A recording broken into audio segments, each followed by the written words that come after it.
बिस्मिल्लाहिर्रहमानिर्रहीम। अस्सलाम वालेकुम अजीज तलबा। आज हम उर्दू का सबक नंबर 9 इम्तहान पढ़ेंगे जो मिर्ज़ा फ़रतुल्लाह बेग की तसनीफ है। इम्तहान के लफ्ज़ी मायने आज़माना, आज़माइश और तजर्बा के हैं।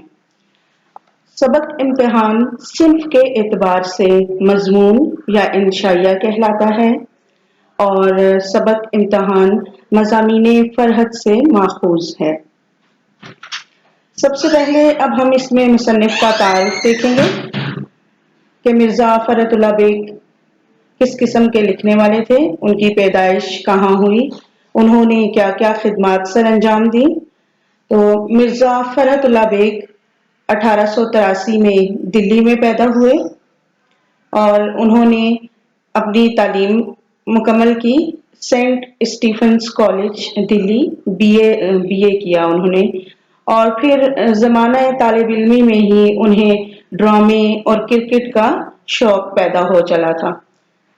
तालीम मुकम्मल करने के बाद मिर्ज़ा फ़रहतुल्लाह बेग 1907 में हैदराबाद दक्कन चले गए और वहाँ पर अपनी मुलाजमत का सिलसिला आगे बढ़ाया और ज़्यादातर तालीम और अदालत के शोबों से मुंसलिक रहे और यूं आहिस्ता आहिस्ता तरक्की करते करते वो होम सेक्रेटरी के ओहदे तक पहुँचे और उसी ओहदे से रिटायर हुए और पेंशन ली।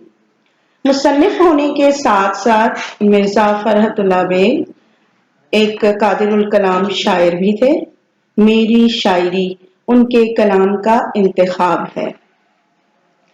किसी भी मुसन्निफ के लिए उसका तर्ज तहरीर बहुत अहमियत का हामिल होता है। मिर्ज़ा फ़रहतुल्लाह बेग का तर्ज तहरीर सादा और बहुत पुरलुत्फ था। उनकी तहरीर में शगुफ्ता अंदाज पाया जाता था और उनका उसलूब उसमें तसन्नो और बनावट नहीं पाई जाती थी। मिर्ज़ा फ़रहतुल्लाह बेग इब्तदा में यानी आगाज में जो उनका कलमी नाम था, जिस नाम से वो अपनी तहरीरें लिखा करते थे, उनका कलमी नाम मिर्ज़ा अलम नशराह था और बाद अज़ां बाबाए उर्दू मौलवी अब्दुल हक और अज़मतुल्लाह खान ने उनकी हिम्मत बढ़ाई और यूं उन्होंने अपने असल नाम से लिखना शुरू किया। मिर्ज़ा फ़रहतुल्लाह बेग के बहुत सारे मज़ामीन यादगार हैं।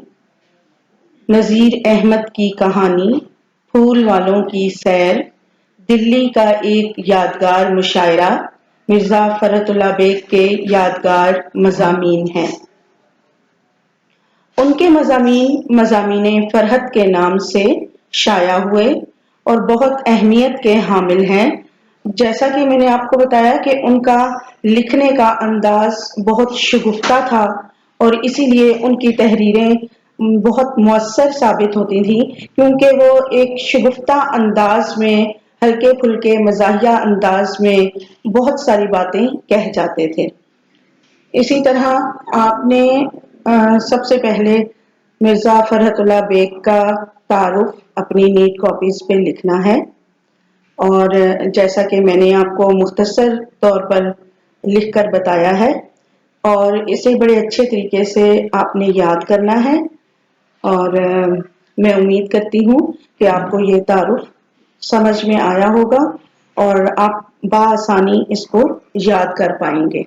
जब ये क्योंकि आपके पेपर में ये तारुफ में से भी चंद सवालात उठा लिए जाते हैं, या तो तसानीफ आपको दे दी जाती हैं या फिर पैदाइश और वफात के बारे में बता दिया जाता है। मिर्ज़ा फ़रहतुल्लाह बेग की वफात 1947 में हैदराबाद में हुई थी।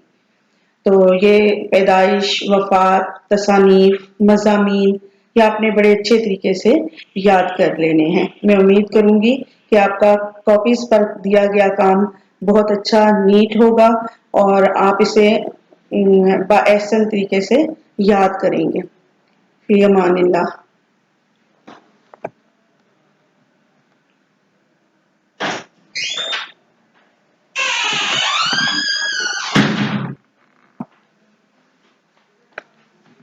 वो